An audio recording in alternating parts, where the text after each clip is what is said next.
ರೈತರ ಖಾತೆಗೆ 25,000 ರೂಪಾಯಿ ಬೆಳೆ ವಿಮೆ ಪರಿಹಾರ ಜಮಾವಣೆಯಾಗಿದೆ.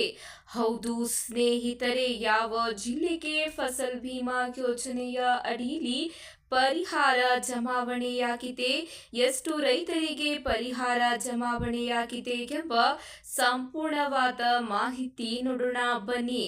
ಹೌದು, 2023ನೇ ಸಾಲಿನಲ್ಲಿ ಮುಂಗಾರು ಬೆಳೆ ವಿಮೆಗೆ ಅರ್ಜಿ ಸಲ್ಲಿಸಿದಂತಹ ರೈತರಿಗೆ ಈಗ ಖಾತೆಗೆ ಬೆಳೆ ವಿಮೆ ಪರಿಹಾರ ಬಿಡುಗಡೆ ಮಾಡಲಾಗಿದೆ.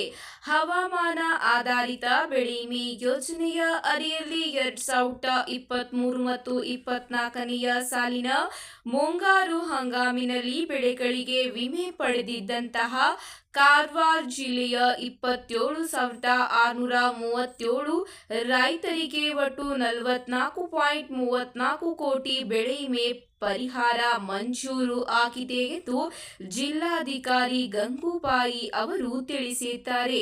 ಹೌದು ಸ್ನೇಹಿತರೆ, ವಿಮೆ ಮೊತ್ತ ನೇರವಾಗಿ ಪಾವತಿ ಮಾಡಲಾಗಿದೆ. ಭಟ್ಟಳ ತಾಲೂಕಿನ 271 ರೈತರಿಗೆ 1.54 ಲಕ್ಷ, ದಾಂಡೇಲಿಯ 103 ರೈತರಿಗೆ 4.63 ಲಕ್ಷ, ಹಳಿಯಾಳದ 8,883 ರೈತರಿಗೆ 5.35 ಕೋಟಿ, ಹೊನ್ನಾವರದ 84 ರೈತರಿಗೆ 36,000, ಇದರ ಜೊತೆಗೆ ಜೊಯ್ಡಾದ 275 ರೈತರಿಗೆ 1.29 ಲಕ್ಷ, ಕುಮಟಾದ 57 ರೈತರಿಗೆ 50,000, ಮುಂಡಗೋಡದ 7,041 ರೈತರಿಗೆ 20.48 ಕೋಟಿ ರೂಪಾಯಿ ವಿಮೆ ಪರಿಹಾರ ಸಂದಾಯವಾಗಿದೆ ಎಂಬ ಮಾಹಿತಿ ಈಗ ತಿಳಿದು ಬಂದಿದೆ. ಇದೇ ಅಷ್ಟೇ ಅಲ್ಲದೆ ಯಲ್ಲಾಪುರದ ರೈತರಿಗೆ, ಶಿರಸಿ ರೈತರಿಗೆ ಮತ್ತು ಸಿದ್ದಾಪುರದ ರೈತರಿಗೂ ಕೂಡ ಬೆಳೆ ವಿಮೆ ಪರಿಹಾರ ಸಂದಾಯವಾಗಿದೆ.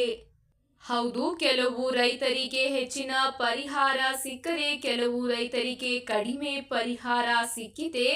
ಅಧಿಕಾರಿಗಳಿಗೆ ಕೇಳಿದರೆ ಬೆಳೆಗೆ ತಕ್ಕಂತೆ ಹಾಗೂ ನಷ್ಟಕ್ಕೆ ತಕ್ಕಂತೆ ಬೆಳೆ ವಿಮೆ ಪರಿಹಾರ ಪಾವತಿ ಮಾಡಲಾಗಿದೆ ಎಂದು ತಿಳಿಸುತ್ತಿದ್ದಾರೆ.